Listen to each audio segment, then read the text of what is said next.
Welcome guys, welcome back to our channel. मैं सियाराम आपका स्वागत करता हूं फॉर्मूलेटर के इस मंच पर। तो जैसा कि हम लोग जानते हैं कि हम लोग गाउस लॉ के बारे में कुछ जान रहे थे। तो गाउस लॉ हम लोगों ने पढ़ा था, उसका एक एप्लीकेशन मैंने आपको बताया था कि एक पॉइंट चार्ज की वजह से इलेक्ट्रिक फील्ड जो होता है किसी डिस्टेंस पे, उसका बिहेवियर क्या होता है। बिल्कुल करेक्ट है। तो KQ/R² हमारा आंसर आ गया था।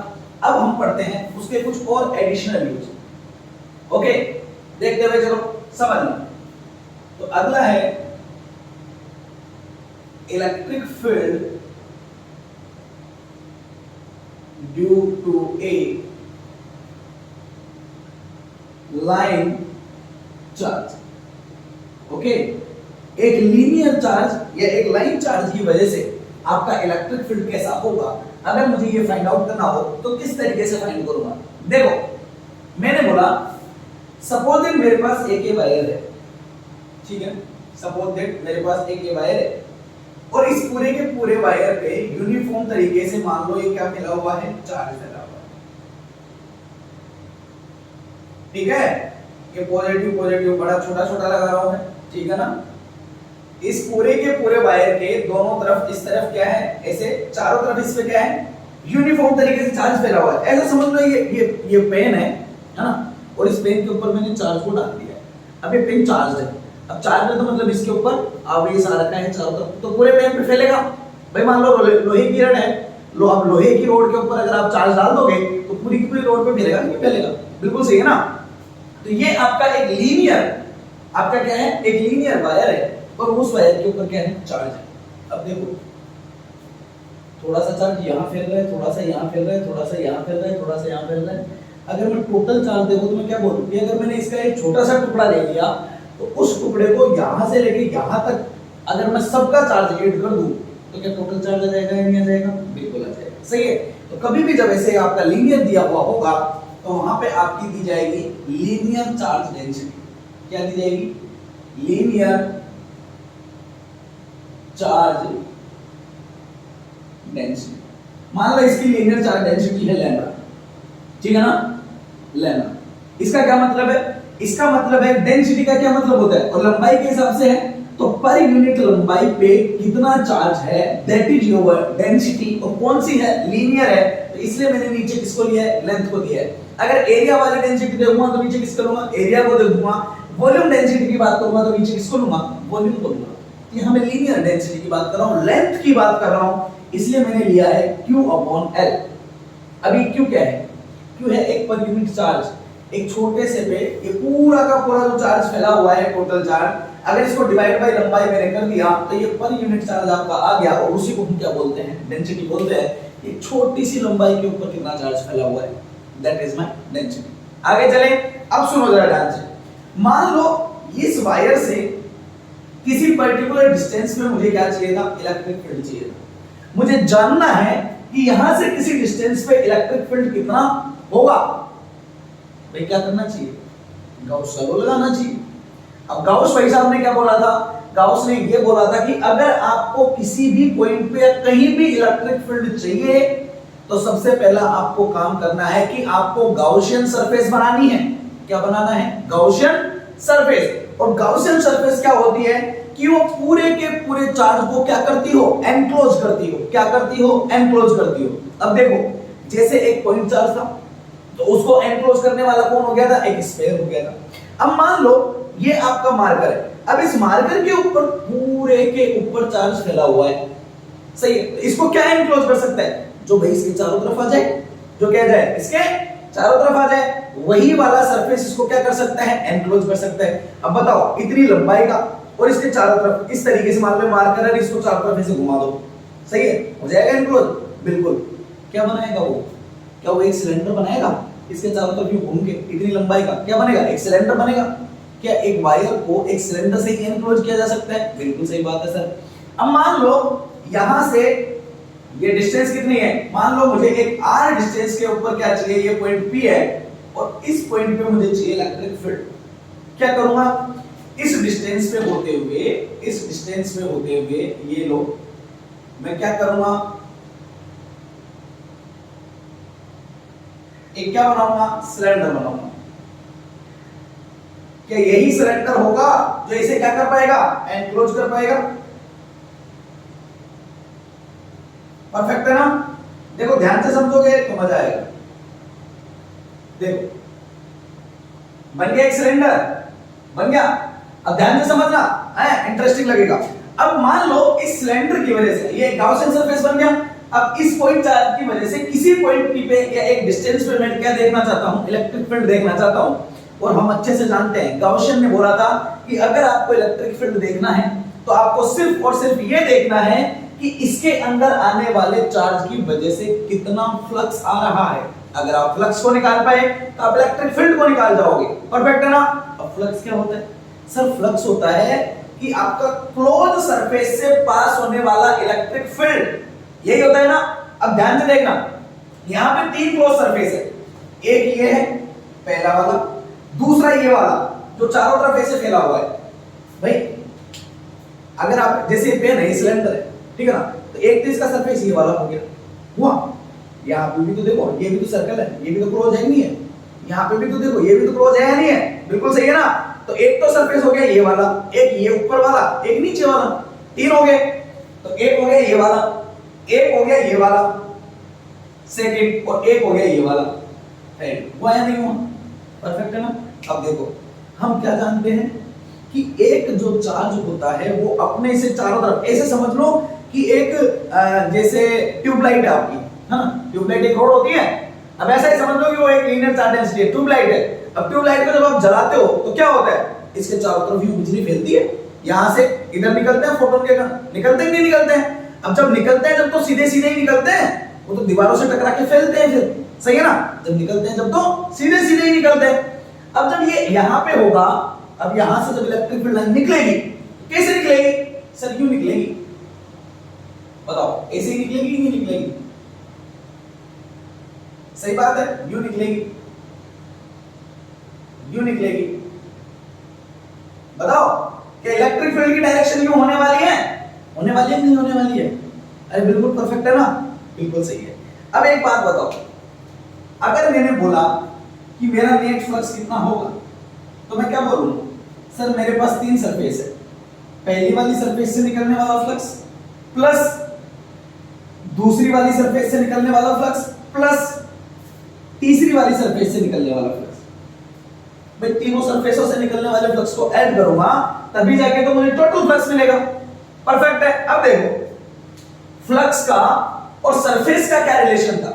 कुछ ऐसा था, क्या था कि फाई जो होता है वो एक्चुअल में इट्स ए क्लोज सरफेस का integral with your E dot ds। बेटा यही था, दोनों वेक्टर ही है, E भी वेक्टर है और सरफेस भी क्या होता है, वेक्टर होता है, और दोनों का क्या है, डॉट प्रोडक्ट है। और किसमें है, क्लोज सरफेस में क्या करना है, इंटीग्रल करना है। अब सोचो अगर मैंने इसको ओपन किया है, भाई मान लो मैंने इसको इंटीग्रेट कर दिया।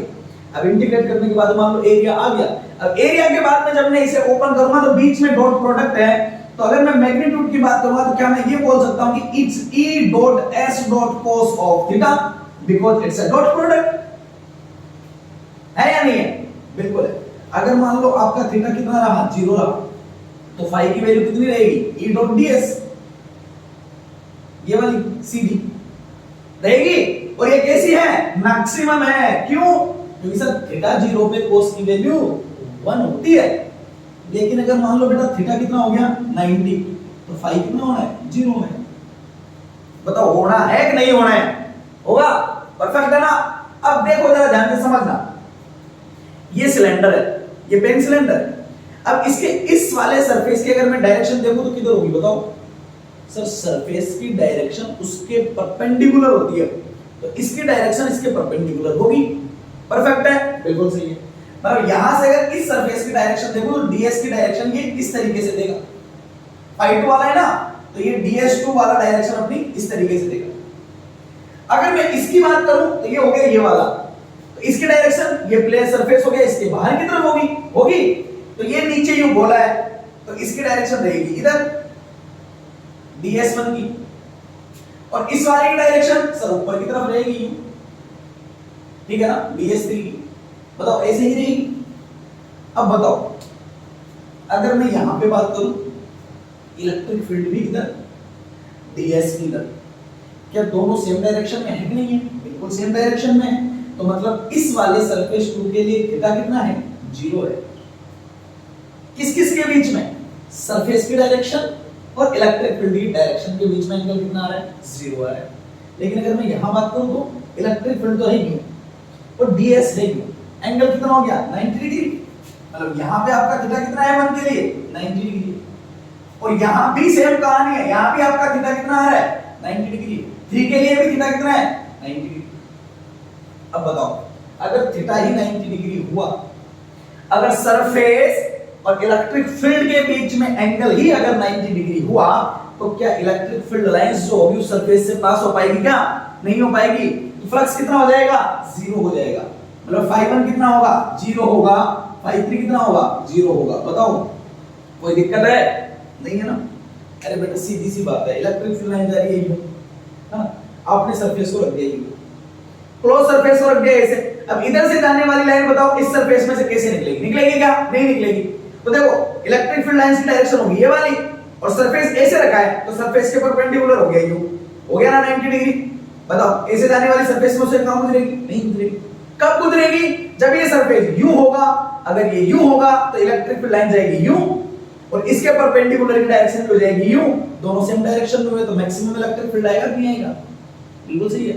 अब अगर मान लो मैं इसको ऐसे 0 एंगल पे नहीं रखता, किसी ऐसे रख देता तो थीटा आ जाता, कुछ निकाल लेते अकॉर्डिंग टू cos थीटा। कोई प्रॉब्लम है? नहीं है। चले आराम से देखो जरा ध्यान से सुनो।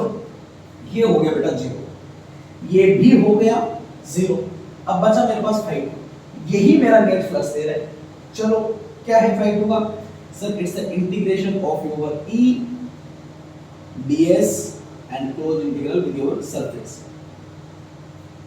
कौन सा सरफेस लेना है? सिर्फ ये वाला, मतलब सिर्फ ये वाला सरफेस लेना। सही है।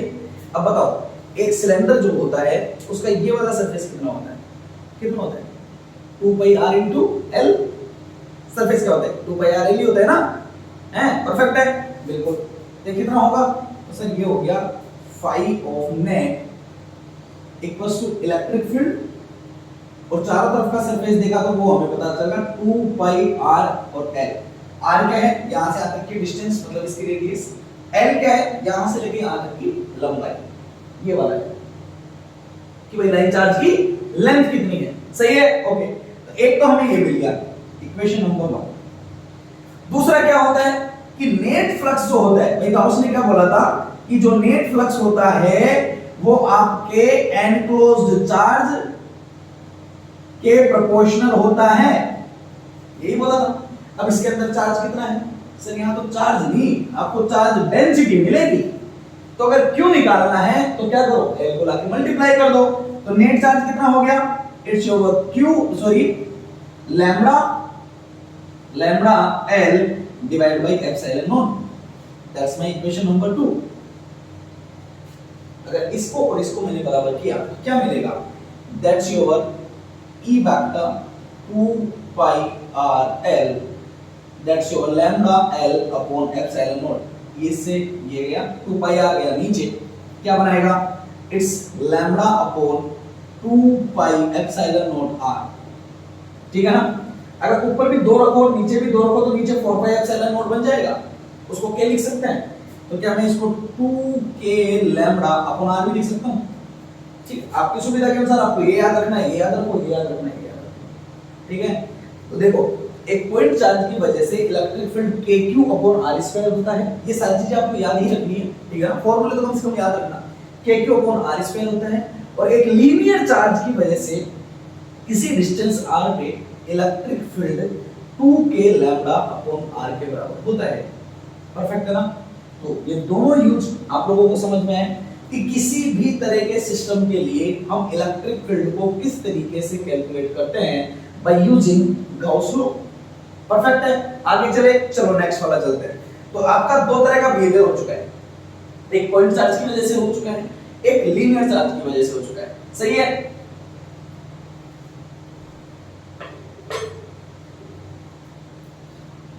अब हम अगला देखते हैं, नेक्स्ट वाला सरफेस। ठीक है ना। या आपका चार्ज प्लेट की वजह से।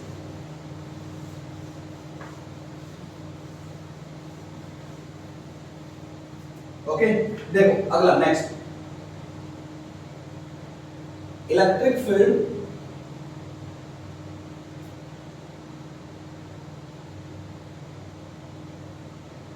Due to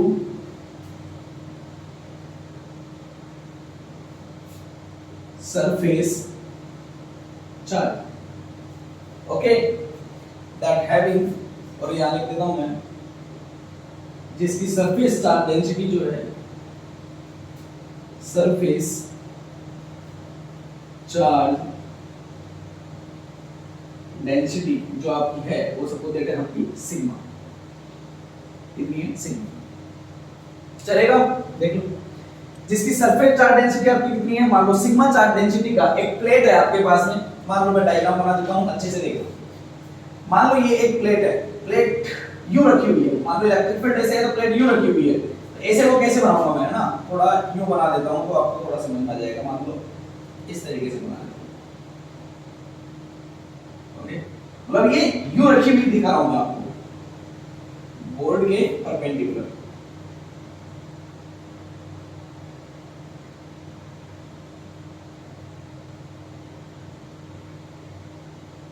okay. इसकी कुछ लंबाई है, मान लो ये इसकी चौड़ाई है, ये इसकी लेंथ है, मान लो ये इसकी लंबाई है L, ये इसकी चौड़ाई है मान लो कितनी B, परफेक्ट है। और इसका चार्ज डेंसिटी जो है वो है कितना, सिग्मा है। अब देखो चार्ज डेंसिटी कौन सा है, सरफेस चार्ज डेंसिटी, तो सरफेस का तो क्या होता है, लंबाई इनटू चौड़ाई, एरिया होता है, परफेक्ट है। मतलब सिग्मा जो होगा वो आपका चार्ज डिवाइड बाय एरिया, कि पर यूनिट एरिया पे कितना चार्ज है, that is your surface charge density. जैसे लीनियर चार्ज डेंसिटी के लिए हमने क्या बोला था कि पर यूनिट लंबाई पे कितना चार्ज था, that is your linear charge. और यहां पे पर यूनिट सरफेस पे कितना चार्ज है, that is your surface charge density, perfect है ना। ओके, अब देखो सर मुझे इसको एनक्लोज करना है, अब पहले तो मुझे ये समझ में नहीं आ रहा कि मैं इसको एनक्लोज कैसे करूं, प्रॉब्लम है। अब प्रॉब्लम कैसे है समझो, सर ऐसा है कि मान लो ये डस्टर का ये बाहर वाला पोर्शन दिख रहा है, मान लो ये एक प्लेट है, अब इस प्लेट को पूरी को मैंने चार्ज कर रखा है, हाँ, अब मुझे इसको क्या करना है, मुझे इसको एनक्लोज करना है। अब ये लंबी चौड़ी प्लेट है, अब एनक्लोज करूंगा तो कैसे करूंगा, एनक्लोज करूंगा तो एक तरीका हो सकता है, क्या हो सकता है, इसके आगे भी प्लेट लगा दूं, इधर लगा दूं, इधर लगा दूं, इधर लगा दूं, ऊपर लगा दूं, नीचे लगा दूं, मतलब एक घनाभ बना दूं मैं इसके चारों तरफ, तो ये एनक्लोज हो सकता है, तो ये एनक्लोज हो सकता है कि नहीं हो सकता है, परफेक्ट है ना, बिल्कुल हो सकता है। इधर लगा दिया, इधर लगा दिया, इधर लगा दिया, इधर लगा दिया, ऊपर लगा दिया, नीचे लगा दिया, चारों तरफ लगा देता हूं, तो ये एनक्लोज हो जाएगा कि नहीं हो जाएगा, बिल्कुल हो जाएगा। अब देखो जरा ध्यान से, अगर मैं इसको ऐसा करता हूं तो क्या बनता है, अगर मैं ऐसा करता हूं तो सर ये इस तरीके से एक, ठीक है थोड़ा डिफिकल्ट रहेगा इसका डायग्राम बनाना, ओके, ये इस तरीके से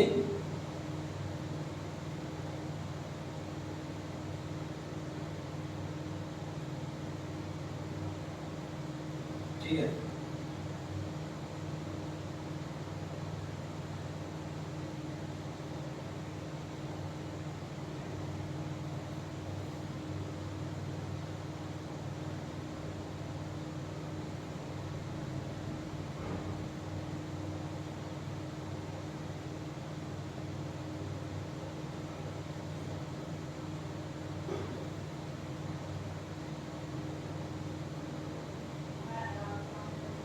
कुछ ऐसा ही बनना चाहिए, परफेक्ट है, देखना जरा, ओके, बाकी आपकी ड्राइंग तो अच्छी है, इसी आप अच्छे से बना लेना, ठीक है। देखो ये कुछ ऐसा घनाभ है, तो ऐसा समझ लो यार ये था, है ना, तो इस प्लेट को मुझे करना था, तो मैंने इसको इस तरीके से एक रूम की तरह से चारों तरफ से क्या कर दिया, पेक कर दिया, ओके। अब मुझे देखना है कि जो 6 इसके क्या हो गए, फलक हो गए, 6 इसके सरफेस हो गए, 6 इसके जो पोर्शन हो गए, इनसे निकलने वाली इलेक्ट्रिक फील्ड की लाइंस कितनी होगी। अब बताओ, जैसे हम लोगों ने जब लीनियर चार्ज डेंसिटी देखा था तो एक मार्कर लिया था, मान लो ये मार्कर था, इस पे आपका चार्ज फैला हुआ था, तो चार्ज यहां से निकला था यूं, यूं यूं, क्योंकि ये गोल था। अब ये प्लेट ऐसे है चपटी, बिल्कुल पतली है, बिल्कुल महीन एक प्लेट है, सही है। तो इस वाले पोर्शन को तो भूल ही जाओ। अब ये यूं प्लेट है, तो यहां से चार्ज इलेक्ट्रिक फील्ड लाइंस कैसे निकलेगी? यूं बाहर की तरफ, बाहर की तरफ, बाहर की तरफ, बाहर की तरफ। और यहां से किधर निकलेगी? इधर बाहर की तरफ। क्या इधर कोई निकलेगी क्या? नहीं, ये डस्टर के बराबर मोटी नहीं है, बिल्कुल हल्की पतली सी है, तो इधर तो कोई चार्ज होगा ही नहीं। इधर निकलेगी क्या? नहीं। इधर निकलेगी क्या? नहीं। ऊपर निकलेगी? नहीं। नीचे निकलेगी? नहीं। तो सिर्फ दो सरफेस पे से होते हुए इलेक्ट्रिक फील्ड लाइंस गुजरेगी, एक इधर होते हुए और दूसरा इधर होते हुए। परफेक्ट है। तो सिर्फ दो का ही इंक्लूडेशन आएगा। अब देखो कौन कौन सी, एक तो इस सरफेस से निकलेगा और एक इस सरफेस से निकलेगा, सिर्फ दो सरफेस से निकलेगा, सही है ना। मतलब बिहेवियर कुछ ऐसा हो गया बेटा कि मान लो ये आपकी प्लेट है ना, तो प्लेट से एक निकला फ्लक्स इधर और दूसरा फ्लक्स निकला इधर। मान लो ये जो निकला, अगर मैंने बोला कि मुझे नेट फ्लक्स चाहिए, तो मैं क्या बोलूंगा कि एक हो जाएगा आपका φ1 और एक हो जाएगा आपका φ2। मान लो इसको आपने सरफेस 1 बोल दिया, इसको आपने सरफेस 2 बोल दिया, सही। अब एक घन के हैं दोनों, तो जितना एरिया इसकी लंबाई और चौड़ाई को मल्टीप्लाई करने पे जितना इस सरफेस का एरिया मिलेगा, क्या उतना ही एरिया इस वाले सरफेस का मिलेगा या नहीं मिलेगा? दोनों के एरिया कैसे होंगे? बराबर बराबर। और अगर आपने इसी प्लेट के बराबर बनाओगे, क्योंकि ऊपर नीचे तो निकलने वाला है नहीं, तो इसी के बराबर बनाओगे तो इसका भी एरिया उतना ही रहने वाला है, क्योंकि तीनों एक दूसरे के कैसे रखी है? पैरेलल में रखी हुई। परफेक्ट है ना? बिल्कुल सही है सर। अब क्या होगा, अगर मुझे चाहिए φ1, अगर मुझे चाहिए कितना? φ2, तो मैंने बोला कि मेरे पास अगर मैं फाई ऑफ नेट की बात करता हूं, तो फाई ऑफ नेट जो होगा, it's a close integral of E dot ds। दोनों के लिए सरफेस भी इधर है, इलेक्ट्रिक फील्ड भी इधर है, मतलब ये भी एडजस्ट करेगा, ये भी एडजस्ट करेगा, दोनों एडजस्ट करेंगे, सही है। कितना हो जाएगा? E डॉट ds हो जाएगा। अब इसके लिए अगर मैं देखूं, एरिया A रहेगा, इलेक्ट्रिक फील्ड रहेगा, सही है ना। इसी तरीके से अगर मैं इसके लिए देखूंगा, एरिया इलेक्ट्रिक फील्ड E रहेगा, एरिया A रहेगा, तो दोनों का बिहेवियर एक जैसा हो जाएगा और दोनों कैसे हो जाएंगे? डबल हो जाएंगे। होंगे या नहीं होंगे? परफेक्ट है, बिल्कुल सही है। Plus E dot ds and that is over another φ2। अब अगर मैं अकॉर्डिंग टू चार्ज देखूं, ठीक है, इसको लिखूंगा तो क्या लिखूंगा? It's a electric field dot area plus electric field dot area. बताओ यही होगा कि नहीं होगा? सारे के सारे एरिया को मुझे क्या करना है? इंक्लूड करना है। एक है मेरा इधर, एक है मेरा इधर, एक और एक, तो ये आ गया आपका 2 times of E dot A vector. एक एरिया ये हो गया, एक एरिया ये हो गया, डबल तो आएगा ही आएगा, सही है। ओके, अगर मैं नेट चार्ज देखूं किसकी वजह से? दूसरा वाला क्या बोलते हैं? Q of enclosed divide by epsilon naught. अब बताओ इसके अंदर Q कितना भरा पड़ा है? सर Q है sigma into A, sigma into A divide by epsilon not. क्या बेटा यही है कि नहीं है? परफेक्ट है सर, यही है। तो अगर मैंने बोला ये हो गई मेरी इक्वेशन नंबर 2, तो अगर मैं 1 = 2 अगर मैंने किया कि इस प्लेट से यहां से एनी डिस्टेंस पे अगर मुझे इलेक्ट्रिक फील्ड देखना है, तो दोनों बराबर कर दो। अब पहले वाले का कितना मिला है? 2 E vector dot A equals to दूसरे वाले का कितना मिला है? Sigma A upon epsilon naught. A से A गया, तो बताओ इलेक्ट्रिक फील्ड कितना मिलेगा? क्या सिग्मा अपॉन 2 एप्सिलॉन नॉट मिलेगा कि नहीं मिलेगा? अरे बताओ मिलेगा या नहीं मिलेगा? परफेक्ट है। तो क्या मैं बोल सकता हूं कि एक सरफेस से, एक प्लेट से किसी पर्टिकुलर डिस्टेंस पे अगर मुझे क्या चाहिए? इलेक्ट्रिक फील्ड चाहिए, तो उसकी जो वैल्यू होगी वो value sigma upon 2 epsilon not के बराबर होगी। मोस्ट इंपॉर्टेंट, एक प्लेट की वजह से इलेक्ट्रिक फील्ड कभी भी डिस्टेंस के ऊपर डिपेंड नहीं करता। ध्यान से समझिए, क्या कर रहा है? क्या नहीं, क्या इसमें कहीं डिस्टेंस आ रहा है? क्या नहीं आ रहा है। और इसकी वजह से जो इलेक्ट्रिक फील्ड होता है वो कैसा होता है? यूनिफॉर्म होता है। कैसा होता है? यूनिफॉर्म होता है। दोनों मोस्ट इंपोर्टेंट, समझ रहे हो? एक बराबर लंबाई पे एक पैरेलल जाने वाली लाइन से इससे निकलेगी और सारी की सारी बराबर मैग्नीट्यूड से आगे चलती हुई निकलेगी। तो एक प्लेट से निकलने वाला इलेक्ट्रिक फील्ड कैसा होता है बेटा? यूनिफॉर्म होता है। फॉर्मूला पता लग गया? प्लेट का बिहेवियर पता लगेगा। लगा या नहीं लगा? इंटरेस्टिंग है। पहला point charge k Q upon r square, दूसरा आपका linear 2k lambda upon r, और तीसरा आपका ये this is your sigma upon 2 epsilon naught. अब हम जरा आगे की बातें करते हैं, कुछ और इंटरेस्टिंग बातें करते हैं। एक क्वेश्चन देता हूं मैं आप लोगों को, ध्यान से समझना। क्वेश्चन नहीं है वो एक्चुअली, ठीक है, तो क्वेश्चन भी हो जाएगा और इन तीनों की आपकी प्रैक्टिस भी हो जाएगी। ओके, देखिए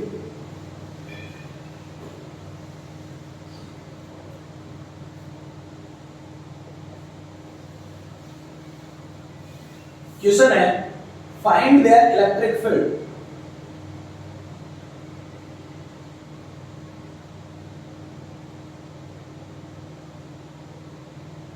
find the electric field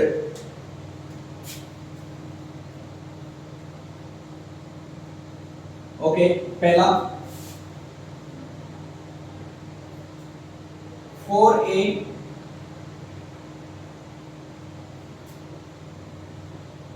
always square, ठीक है ना। एक खोखला गोला है, उसके लिए आपको इलेक्ट्रिक फील्ड क्या करना है, फाइंड आउट करना है। क्या क्वेश्चन है, देखिए मैंने बोला मान लो, अभी क्वेश्चन कंप्लीट नहीं हुआ है, ठीक है, देखते जाओ।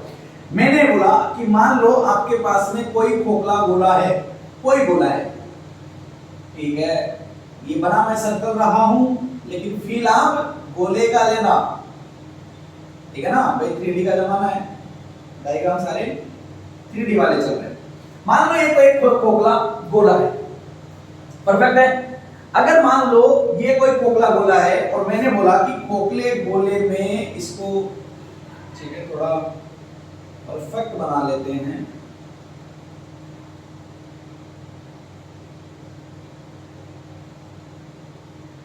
ओके, समझना। अब मान लो मैंने बोला कि इस एक खोखला गोला है और इस खोखले गोले में, इसके ऊपर या इस खोखले गोले में मैंने बोला इसके ऊपर यूनिफॉर्म तरीके से क्यू चार्ज क्या है, डिस्ट्रीब्यूटेड है। मान लो आप अपनी गाड़ी में बैठे थे, ऊपर से बिजली कड़की, चार्ज गिरा, चार्ज गिर के पूरी की पूरी गाड़ी पे फैल गया है। अंदर से देखो खोखली होती है, कुछ ऐसा ही है। ये खोखला गोला है, एक होलो स्फीयर है, और इसके ऊपर से चार्ज आया और वो चार्ज पूरा का पूरा इस प्लेट के ऊपर क्या हो चुका है, इस खोखले गोले के ऊपर क्या हो चुका है, फैल चुका है। या आप एक बात को और ध्यान से सुन लेना, कभी भी अगर इसके अंदर भी चार्ज होता तो चार्ज जो होता है वो पूरा का पूरा जो होता है वो मेटल के ऊपर, स्फीयर के ऊपर या उसके सरफेस के ऊपर फैल जाता है। इस चीज का ध्यान रखना, आप कभी भी कंफ्यूज मत होना इसको लेकर, ठीक है ना। बिल्कुल सही है, एकदम 100%। चले आगे। अब सोचो सर, मान लो इस खोखले गोले के ऊपर चार्ज कितना है, क्यू है। मैं पूछना चाहता हूं कि बताओ पॉइंट ए, और ये हो गया इसके बिल्कुल सरफेस पे पॉइंट, इसको 2, और ये है आपका पॉइंट नंबर 3। यहां पे और यहां पे तीनों जगह पे इलेक्ट्रिक फील्ड का फॉर्मूला क्या होगा, इलेक्ट्रिक फील्ड की डेरिवेशन क्या होने वाली है, 4.A, 4.1, 0.2 एंड 0.3 क्या बिहेवियर होगा, जरा समझते हैं। देखो अगर मान लो सबसे पहले मैंने यहां देखा 4.1, क्या देखना है बेटा, इलेक्ट्रिक फील्ड देखना है। कहां जाएंगे, गाउस के पास जाएंगे। गाउस क्या बोलता है, ये बोलता है कि जहां आपको चाहिए, मान लो इसको चाहिए, तो यहां पे आप लोगों ने क्या करना है, एक बनाना है क्लोज सरफेस। क्या बनाना है, क्लोज सरफेस बना दिया मैंने, ये गाउसियन सरफेस बना दिया। बिल्कुल सही है, ये गाउसियन सरफेस बना दिया, क्योंकि मुझे सेंटर पे चाहिए था, तो मैंने सेंटर के चारों तरफ क्या बना दिया, एक गाउसियन सरफेस बना दिया। अब गोला है, खोखला गोला है, तो उसके चारों तरफ तो गोला ही बनेगा, सेंटर पे एक छोटा गोला। ये समझ लो बड़े गोले की वजह से इलेक्ट्रिक फील्ड देखना था, उसके अंदर मैंने एक छोटा गोला रख रखा है ना। अब हो गया गाउसियन सरफेस। अब क्या होता है, इलेक्ट्रिक फील्ड क्या होता है, डायरेक्टली में जब हम दोनों को लाइन को बराबर करते हैं तो हमारा कुछ ऐसा होता है कि E dot ds Gaussian surface और electric field equals to Q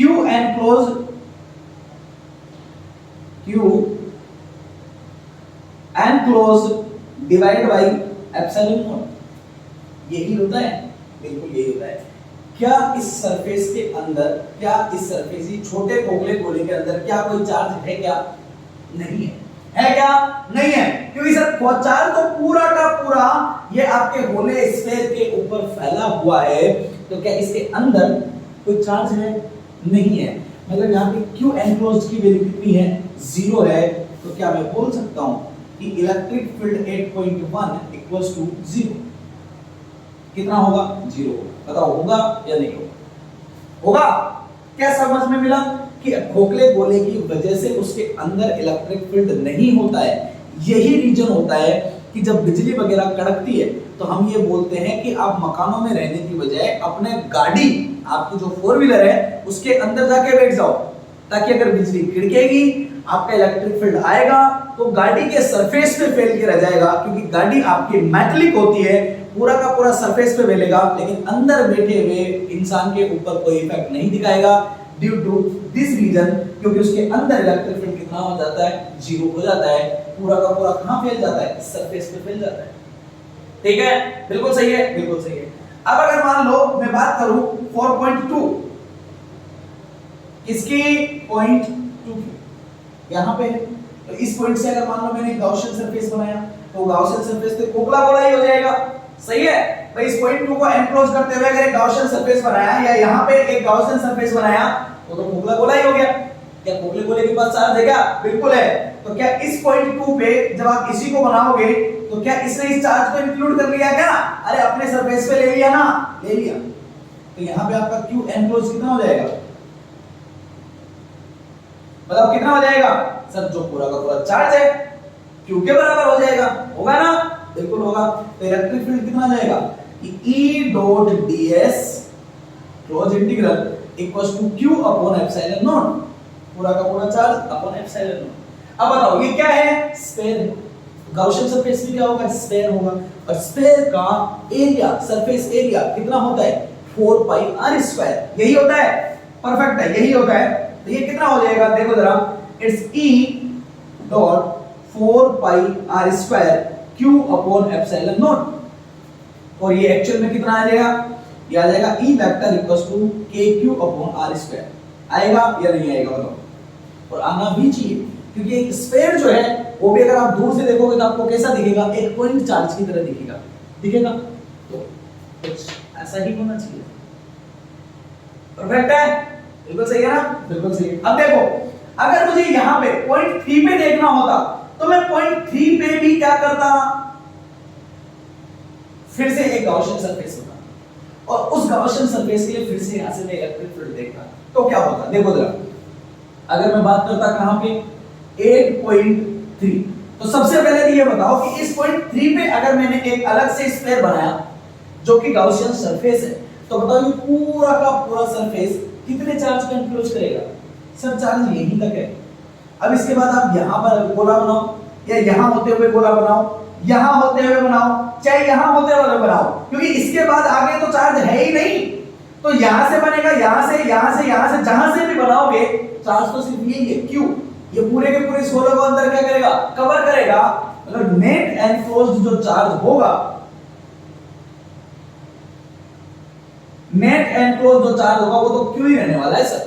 इसके आगे जाने पे चार्ज नहीं बढ़ रहा है, क्योंकि चार्ज जो है वो तो सिर्फ इस गोले के ऊपर ही है। अब इसके आगे कितना भी जाओ Q तो Q ही रहने वाला है। सही है ना? बिल्कुल सही है। तो क्या होगा? कहानी वही होगी सर कि E dot ds equals to Q upon epsilon naught. अब सबसे पहले तो आप ये सोचो कि आपका 1.3 है, वो यहां से कितनी दूरी पे है? मान लो मैंने बोला कि वो यहां से ये वाले डिस्टेंस को मान लो मैंने मान लिया a है। परफेक्ट है। तो कितना हो जाएगा? तो sir that's your E 4 pi a square Q upon epsilon not. ये बनेगा। तो क्या हो जाएगा? E क्या बन जाएगा? KQ upon a square. क्या a की वैल्यू r से बड़ी है क्या? परफेक्ट है, बिल्कुल है। है कि नहीं है? बिल्कुल है। मतलब एक बात बताओ, अगर एक स्फीयर के लिए, अगर एक खोखले गोले के लिए अगर मैं बात करूं तो सबसे ज्यादा इलेक्ट्रिक फील्ड कहां पे होता है? सर सरफेस पे होता है, क्योंकि वहां पे a की वैल्यू r के बराबर होती है, नीचे वाली वैल्यू सबसे छोटी है, ये वाली वैल्यू सबसे छोटी है, इसके लिए इलेक्ट्रिक फील्ड मैक्सिमम है KQ अपॉन r स्क्वायर। फिर इससे मैं जैसे जैसे दूर जाऊंगा इस r की जो वैल्यू है वो यहां से डिस्टेंस बढ़ती जाएगी, तो आपका a की वैल्यू तो बड़ी है, KQ अपॉन a स्क्वायर हो जाएगा, जो कि आपका कम वैल्यू है। तो सबसे ज्यादा मैक्सिमम कहां पे? यहां पे। इसके अंदर अगर मैं अंदर गया तो अंदर का इलेक्ट्रिक फील्ड कितना है? 0 है। भाई अंदर कितना है? 0 है या नहीं है? अरे बिल्कुल है ना, बिल्कुल ऐसा। यही कहानी है, बिल्कुल यही कहानी है, परफेक्ट है। अब अगर मान लो मैं इसका कर्व भी बनाऊं ना, तो इसको मैं हटा देता हूं, ठीक है। अगर मैं इसका कर्व भी बनाऊं तो कर्व कैसा बनेगा? देखो, अगर मान लो मैंने बोला ये है, मान लो आपका इलेक्ट्रिक फील्ड, यहां ले लेता हूं मैं, परफेक्ट, ये मेरा इलेक्ट्रिक फील्ड है सब बोल के, ओके, और ये है मेरी सेंटर से डिस्टेंस r है। मान सेंटर पे इलेक्ट्रिक फील्ड 0, कहां तक? सरफेस तक। जहां तक आपका डिस्टेंस a इक्वल टू क्या नहीं हो जाता है? r नहीं हो जाता है, रेडियस के बराबर नहीं हो जाता है, तब तक आपका इलेक्ट्रिक फील्ड जो रहेगा वो कितना रहेगा? 0 रहेगा। ये है ना भाई, अंदर तो 0 था, देखो E1 0 आ रहा है, तो ये कैसा है? 0 है। जब यहां पे आया तो यहां पे इलेक्ट्रिक फील्ड डायरेक्ट मिला कितना? kq/r², इतना मिल गया मान लो, जो कि मैक्सिमम है। अब इससे आगे बढ़ने पे r की वैल्यू, a की वैल्यू r से ज्यादा हो रही है, बढ़ रही है। किस हिसाब से बढ़ रही है? kq 1/a², parabolic 1/a², perfect है ना। तो जैसे जैसे r से जब a की वैल्यू बढ़ेगी तो ये यहां से इस तरीके से पैराबोलिक तरीके से रिड्यूस होना शुरू कर देगा। ओके, तो ये आपका कर्व हो गया। किसके लिए? यहां पे आपका इलेक्ट्रिक फील्ड है वो प्रोपोर्शनल है 1/r² के या 1/a²।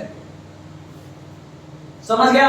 तो ये आपका कर्व हो गया सेंटर से डिस्टेंस और इलेक्ट्रिक फील्ड के बीच में। किसके लिए? एक खोखले गोले के लिए। कहानी समझ में आई है? किसके लिए हुआ है ये?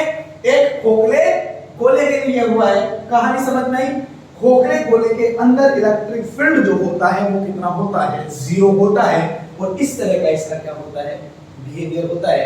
आई थिंक आप लोगों को समझ में आया होगा, ठीक है ना?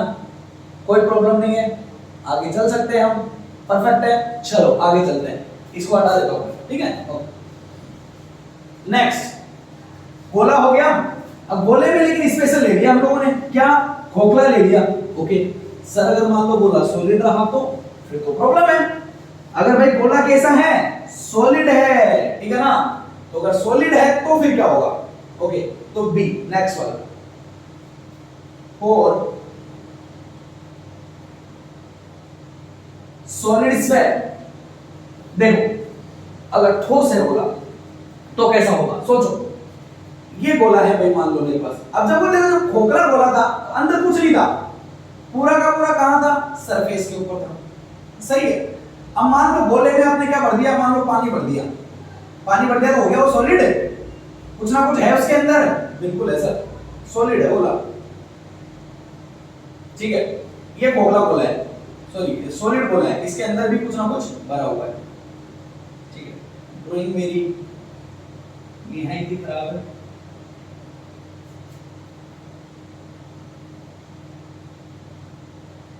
Okay, but I will try. Okay, approximate goal है ये. Okay, it's a sphere, not a circle. It's a sphere. आगे देखो, मान लो सर ये सॉलिड है, मतलब लो भाई लाइन भी बना देता हूँ तो कोई खोखला मत समझना, ठीक है। क्या हो गया? ये सॉलिड हो गया। आप बोलोगे देखो सर लाइनें खींचने से ही सॉलिड हो जाती है चीजें, यही तो बात है, ठीक है, यही तो बात है भाई। हो गया सॉलिड। मान लो ये इसका क्या है? सेंटर है। अब कहानी तो वही करनी है, इलेक्ट्रिक फील्ड देखना है हम लोगों ने, सही है। तो एक दो पॉइंट ले लेता हूं मैं। मान लो एक पॉइंट ले लिया यहां पे, है ना, इसके अंदर 1, एक पॉइंट वही ले लिया यहां पे 2, और एक पॉइंट वही ले लिया यहां पे। हो गया, 3 पॉइंट्स हो गए, एक गोले के अंदर, एक सरफेस पर, हां हो गए 3 पॉइंट। अब देखो, मान लो मैंने बोला कि इफ Q चार्ज इसके पास में, इस पूरे के पूरे गोले के पास में कितना चार्ज है? Q charge. अब बेटा एक बात बताओ, जैसे मान लो आपके पास ये कोई गुब्बारा होता, स्फीयर है, एक गुब्बारा है। अब इसमें ऊपर क्या छेद है, आपने इसमें पानी भरना शुरू किया, कितना पानी आएगा उसमें? जितना उसका वॉल्यूम होगा। क्या जितना वॉल्यूम होगा उतने वॉल्यूम को कंटेंट करेगा या नहीं करेगा? बिल्कुल। कोई भी पात्र हो, कोई भी घिरी हुई चीज हो, वो अपने अंदर कितनी, किसी पानी को, किसी अदर मटेरियल को अपने अंदर कितना रख सकती है, ये डिपेंड करेगा कि उसका वॉल्यूम कितना है। अब अगर मान लो इसकी रेडियस यहां से लेके यहां तक, अगर मान लो इस रेडियस को मैं बोल देता हूं कि कैपिटल आर है, और इस कैपिटल आर में इसके पास में चार्ज कितना है, क्यू है, तो मतलब क्या हो रहा है, मतलब यह है कि इसका वॉल्यूम है 4 पाई आर क्यूब। यही होता है इसका वॉल्यूम, सही है। ये इसका वॉल्यूम है जो कि इक्विवेलेंट है किसके, चार्ज क्यू के। मतलब जब आपका इक्वल नहीं है, ठीक है ना, क्यू चार्ज को ये वाला, ओके 4/3, ये वाला वॉल्यूम जो है वो इस चार्ज को अपने अंदर लिए हुए है, समाये हुए, ये पूरा का पूरा चार्ज इसके अंदर है। समझ में आ गई कहानी। अब देखो इसमें कोई प्रॉब्लम नहीं है ना बेटा, ये क्लियर है कि ये वॉल्यूम में ये चार्ज भरा हुआ है। समझ लो इसमें पानी भरा हुआ है, कितने में, इतने वाले वॉल्यूम में। अब समझो, मान लो 8.1 पहले वाले पॉइंट पे देखना चाहता हूं कि मैं यहां पे इलेक्ट्रिक फील्ड कितना होगा। करना क्या है, कुछ नहीं करना सर, जैसे ही पता चला यहां पे देखना है, मैंने क्या किया, गाउस सरफेस बना दिया, ये बना दिया मैंने गाउसियन सरफेस। एक छोटा वाला स्फीयर, छोटा अंडा, ठीक है ना, एक छोटा वाला स्फीयर बना दिया मैंने। मान लो यहां से लेके यहां तक की ये डिस्टेंस मान लो मैंने मान ली स्मॉल आर, चलेगा, कितना मान लिया, स्मॉल आर मान लिया मान लो। तो बताओ यहां से लेके यहां तक अब क्या होता है, इलेक्ट्रिक फील्ड देखना है सर। इलेक्ट्रिक फील्ड जो होता है ना वो तो ये होता है कि E dot ds Gaussian surface का क्लोज इंटीग्रल विद सरफेस किसके बराबर होता है कि enclose charge divide by epsilon naught. यही होता है। आपको क्या देखना है, आपको देखना है कि कितना चार्ज एनक्लोज किए हुए हैं। क्या देखना है कि कितना चार्ज एनक्लोज किए हुए हैं, बताओ कितना किए हुए हैं। सर जब ये पूरा वॉल्यूम है ना तो उसके ऊपर चार्ज है क्यू, तो अगर इतना छोटा सा गोला ले लिया तो इतने से वॉल्यूम के पास चार्ज कितना होगा, वही देखना है आप लोगों ने। मतलब ये देखिए कहानी होगी कि 10 रुपए में 10 पेंसिल आती है, तो बताओ 2 रुपए में कितनी पेंसिल आएगी, अरे सर 2 आएगी। सही है कि नहीं है, बचपन से पढ़ते आ रहे हैं, बिल्कुल पढ़ते आ रहे हैं। तो क्या हो गया कि इतने वॉल्यूम के लिए अगर इतना है तो बताइए इस छोटे वाले का वॉल्यूम कितना होगा, सर इसका वॉल्यूम होगा 4/3 pi are small R cube, यही होगा पाई आर क्यूब। इसके लिए कितना होगा, इतने के लिए इतना, तो इतने के लिए कितना होगा, Q upon 4/3 pi R capital cube, और ये हो जाएगा 4/3 pi R cube small R cube. ये गया, कितना आया, Q small R upon capital R का होल क्यूब। ये आपका क्या आ गया, पूरा का पूरा चार्ज जो क्या है, एनक्लोज्ड है। इसके अंदर, इस छोटे से वाले वॉल्यूम के अंदर, मतलब आपको Q ऑफ एनक्लोज्ड कितना मिल रहा है छोटे वाले के लिए, ये मिल गया आपको Q R upon capital R का होल क्यूब। अब देखो जब इस स्मॉल r की वैल्यू कैपिटल R के बराबर हो जाएगी, मतलब जब ये स्मॉल r यहां से बढ़ता जब यहां तक पहुंच जाएगा तो पूरा का पूरा गोला आ जाएगा, तो r से कट जाएगा, वैल्यू Q आ जाएगी। यही तो बोल रहा हूं, आ जाएगी, यही करना था। सही है, चलो आगे क्या होगा, इलेक्ट्रिक फील्ड देखो जरा। इलेक्ट्रिक फील्ड ds कितना है, सरफेस कितना है इसका, देखो इसका सरफेस कितना है, सब गोला है, और गोले का क्या होता है 4 पाई r स्क्वायर होता है, परफेक्ट है, 4 पाई r स्क्वायर होता है। रेडियस तो स्मॉल आ रही है ना भाई, यहां से इस पॉइंट पे देख रहे हैं। अब देखो आगे चलते हैं, q एनक्लोज कितना है sir, q small r upon capital R का होल स्क्वायर है, और साथ में आ जाएगा मेरा 1/एप्सिलॉन। वो तो चलना ही चलना है, वो कहां जाएगा। ओके अब देखो r स्क्वायर इधर है, यहां पे ये r क्यूब है बेटा।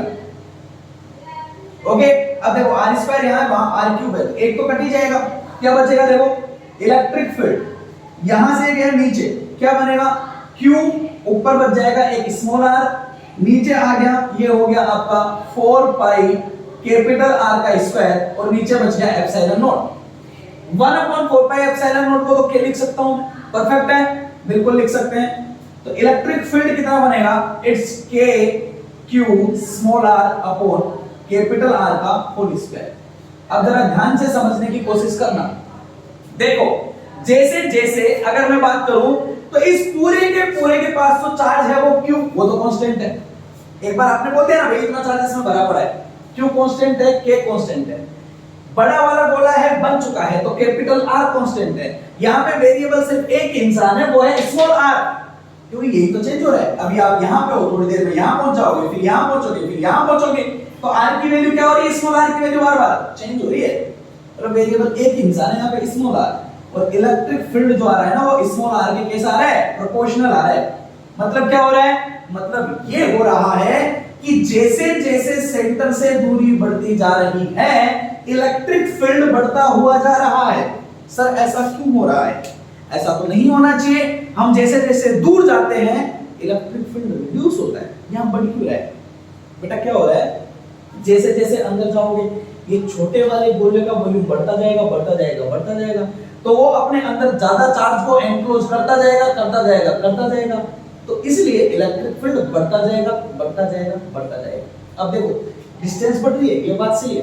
इलेक्ट्रिक फील्ड कम होना चाहिए, ये बात भी सही है। लेकिन इलेक्ट्रिक फील्ड कम होता है 1/r² के रिस्पेक्ट में, स्क्वायर आता है, और वॉल्यूम बढ़ता है r³ के रिस्पेक्ट में, इसलिए एक r बच गया ना इंक्रीमेंट में फालतू।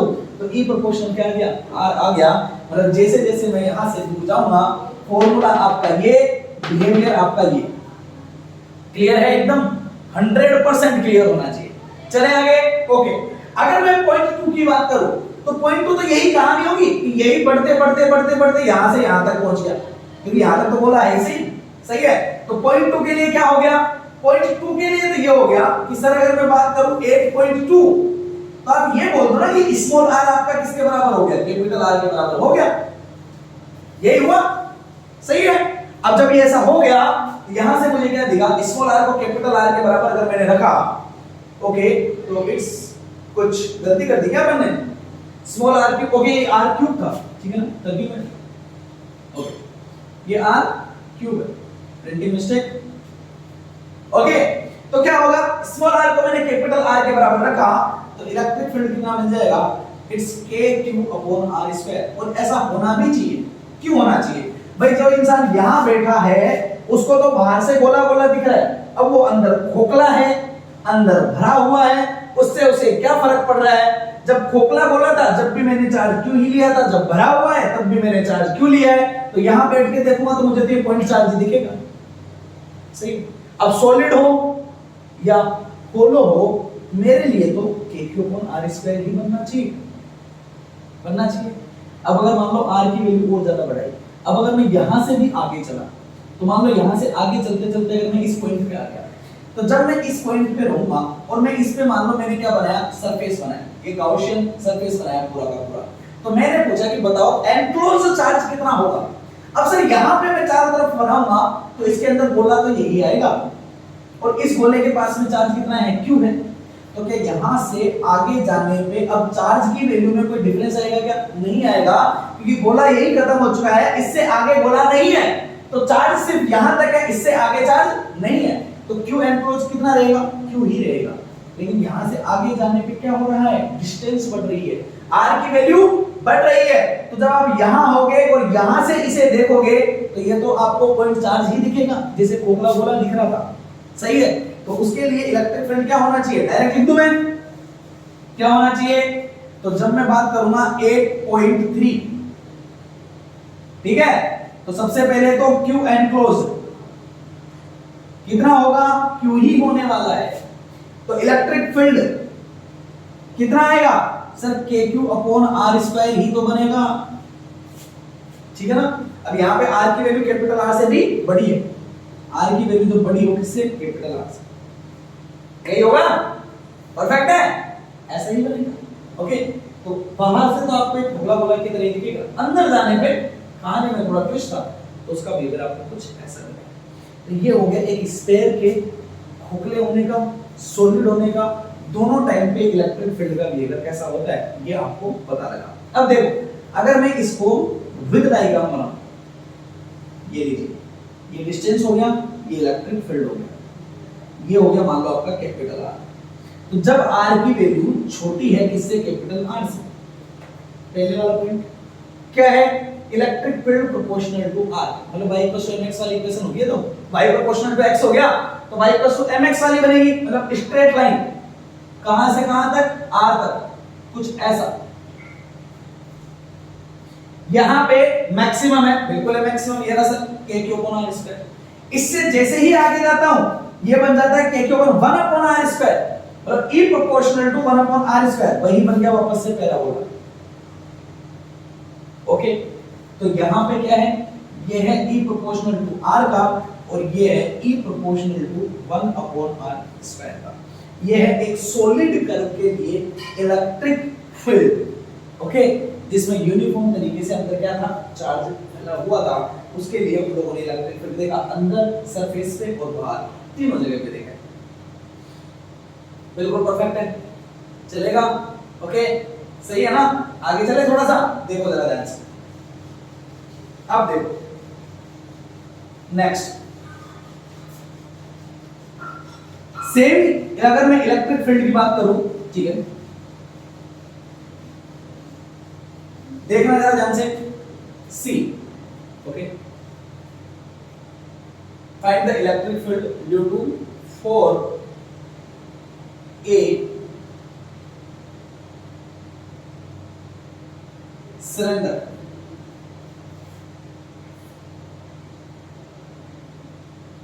Okay, for a cylinder. Cylinder के लिए आप लोगों को क्या देखना है, एक इलेक्ट्रिक फील्ड देखना है, ओके। किस तरह का होगा, देखो जरा ध्यान से, मान लो ये मेरे पास एक क्या है, सिलेंडर है,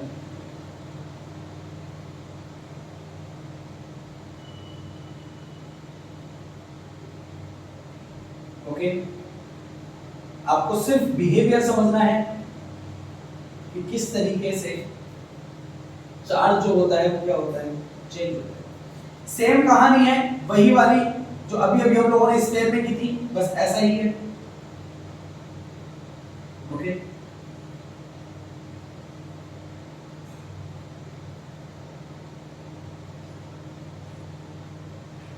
चलेगा, ठीक है। मान लो ये आपके पास में क्या है, सिलेंडर है और ये मान लो पहले खोखला है, पहले होलो ले लेते हैं, ठीक है ना, मान लो कैसा है, होलो है, और इस पूरे के ऊपर आपका क्यू चार्ज जो है वो फैला हुआ है पूरे के ऊपर। होलो है तो सरफेस है, खोखला बोला है तो इसके ऊपर पूरे, खोखला आपका सिलेंडर है तो इसके पूरे के ऊपर आपका क्यू चार्ज इसके ऊपर क्या है, फैला हुआ है। अब मैंने पूछा कि बताओ इसकी वजह से इलेक्ट्रिक फील्ड मुझे जानना है, कहां पे जानना है, अंदर एक पॉइंट ले लिया, यहां एक पॉइंट ले लिया और यहां एक पॉइंट ले लिया, ये हो गया 1, ये हो गया 2, ये हो गया 3। अब सबसे पहले तो मुझे ये बताओ, अब तो फटाफट बता दो कि 8.1 इलेक्ट्रिक फील्ड कितना होना चाहिए। क्या मैं लिख दूं इलेक्ट्रिक फील्ड 0 होना चाहिए, बताओ जरा, होना चाहिए या नहीं होना चाहिए, होना चाहिए। क्यों होना चाहिए भाई, मान लो ये आपका इसका एक्सल हो गया, तो कि सर अगर मान लो मैंने यहां पे एक एनक्लोज सरफेस बनाया जो कि एक क्या होगा, सिलेंडर ही होगा, अगर मैं इसको ऐसा बनाता हूं तो मैं ये देखता हूं कि इसके अंदर पूरा का पूरा खोखला है, यहां पे कोई चार्ज नहीं है, मतलब 8.1 पे मेरा Q ऑफ एनक्लोज्ड है वही मेरा क्या है, 0 है, तो इलेक्ट्रिक फील्ड तो 0 आना ही आना है, अरे आना ही नहीं आना है, बिल्कुल आना है सर। चलो अगर मैं बात करता कहां पे, 8.2, अगर मैं सेकंड पॉइंट पे बात करता तो क्या कहानी बनती, बताओ जरा। सर अगर मैं यहां बात करता ना तो ये तो सरफेस पे आ गया, इसके पास तो चार्ज है, कितना चार्ज है, चार्ज कितना है, Q है, तो इसके लिए तो मेरा Q एनक्लोज जो होगा वो Q के बराबर हो जाएगा, तो इलेक्ट्रिक फील्ड कितना आएगा sir, that's my E dot ds equals to it's your Q upon epsilon naught and it's my closed integral with surface। अब बताओ इसका सरफेस कौन सा है, ये वाला 2 pi RL, जानते हैं अच्छे से कितना है, 2 pi RL होगा सर। तो अगर ये इलेक्ट्रिक फील्ड है that's my E, that's your 2 pi RL, it's Q upon epsilon naught। अब देखो ये गया नीचे, ओके, क्या बनेगा, it's इलेक्ट्रिक फील्ड, ये हो गया बेटा आपका Q upon 2 pi RL upon epsilon not.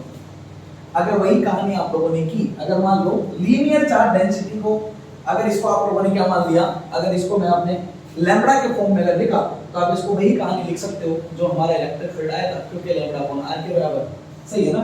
तो इस इलेक्ट्रिक फील्ड को आप 2k लैम्ब्डा अपॉन आर के बिहेवियर में भी लिख सकते हो। ओके, दोनों याद रखना, दोनों का चलेगा, दोनों याद रखना कि किस तरीके से हम इसका बिहेवियर को चेंज कर सकते हैं, दोनों का ध्यान रखना। चलेगा ये, चल सकते हैं। ओके, अब आगे देखो जरा ध्यान से, और सुनो। अगर मान लो मैं 0.3 की बात करता, कहां पे 8.3, देखो प्रीवियस वाले में हमने बड़ा धैर्य से किया था आराम से, अब ये तो आपको पता ही है, कर पाओगे आराम से। 0.3 पे करूंगा तो सर कुछ नहीं करना बेटा, यहां पे अगेन एक में क्या बनाऊंगा, ये क्या बना दिया मैंने, सिलेंडर बना दिया, परफेक्ट है। और मैं देखना चाहता हूं कि इसके अंदर कितना चार्जर है, सर यहां पे बनाओ, यहां पे बनाओ या यहां पे बनाओ, सिलेंडर तो यहां तक ही था, पूरा पूरा चार्ज क्यों कोई एनक्लोज करेगा, और कुछ अलग कहानी नहीं है, हैं? सिर्फ क्या होगा, सिर्फ सर डिस्टेंस बढ़ी है बस, पहले यहां तक थे आप, अब यहां से यहां तक पहुंच चुके हो, तो आर की वैल्यू बढ़ चुकी है। पहले मान लो ये आपका कैपिटल आर था, है ना, तो पहले वाले पॉइंट ए पे आपका स्मॉल आर कैपिटल आर से कम था, यहां पे आप लोगों का स्मॉल आर कैपिटल आर के बराबर हो गया था, और अब आपका स्मॉल आर कैपिटल आर से क्या हो चुका है, बड़ा हो चुका है, यहां से दूर पहुंच गया। अब बताओ कितना होगा, sir it's E dot DS, E DS कितना हो जाएगा, 2 pi capital small R into L, वही होगा आपका q अपॉन एप्सिलॉन नॉट, कुछ नहीं, इसको मैं कर लेता हूं, ठीक, ये वही है, आर की वैल्यू कैपिटल आर से बढ़ चुकी है, तो बिहेवियर में क्या आएगा कि इलेक्ट्रिक फील्ड कम होना शुरू हो जाएगा, तो electric field equals to q upon 2 pi r l upon epsilon naught, you can say it's over 2k lambda upon r, ठीक है। लेकिन यहाँ पे ये r जो है वो कैपिटल R के बराबर है, ठीक है, सरफेस वाला था ये, यहाँ पे वो बड़ा है, तो बताओ कैसा होगा, इसका भी वैसा ही होगा। अगर मैंने बनाया तो सर जब अंदर पॉइंट लिया तो इलेक्ट्रिक फील्ड 0 मिला,